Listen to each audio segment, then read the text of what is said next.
আর মাথাটা নিচ পানে। আর পাছে এটাও ভয় পেতাম যে হয়তো মানুষগুলো গেলে মাথাটা নিচ পানে আর পা দুটো উপর পানে করে দেখতে হয়, তাও ভুলেই উল্টো রথ দেখতে যেতাম না।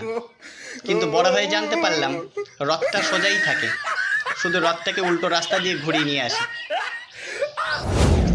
কোশ্চেন নাম্বার 3, সূর্যগ্রহণ বা চন্দ্রগ্রহণ।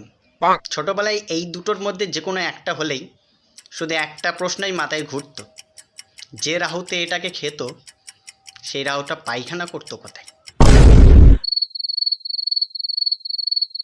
এর উত্তরটা তোমরাই কমেন্ট বক্সে লিখে জানাও। Question number 4, switch. সবাই জীবনে সুইচ টিপেছ, আমিও টিপেছি।